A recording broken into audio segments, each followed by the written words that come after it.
Jak se jmenujete a co učíte za předměty?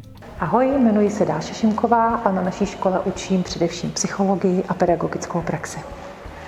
Ahoj, mé jméno je Věra Tomanová, jsem speciální pedagog a na Vyšší odborné škole pedagogické vyučuji speciální pedagogiku, disciplíny speciální pedagogiky a moduly pedagogické praxe. Jaké jste učitelky? Když hovoříme o pedagogické praxi, tak ryze praktické.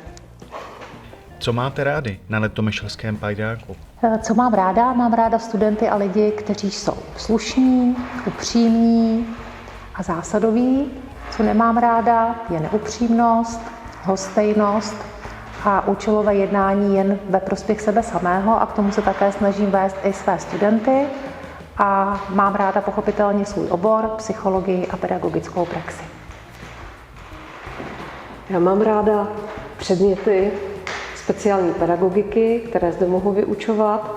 A co mám ráda na pedagogické škole, tak je to určitě ráno příchod do školy třeba okolo 7 hodiny a odchod třeba i v podvečer a školou stále zní tóny zpěvu a hudebních nástrojů, ať je léto, podzim nebo zima nebo adventní čas, tak to dělá určité kouzlo tady ve škole každý den. Co vás baví? Tak, kromě mého oboru, který učím, a to je psychologie, tak mám ráda na naší škole pedagogickou praxi.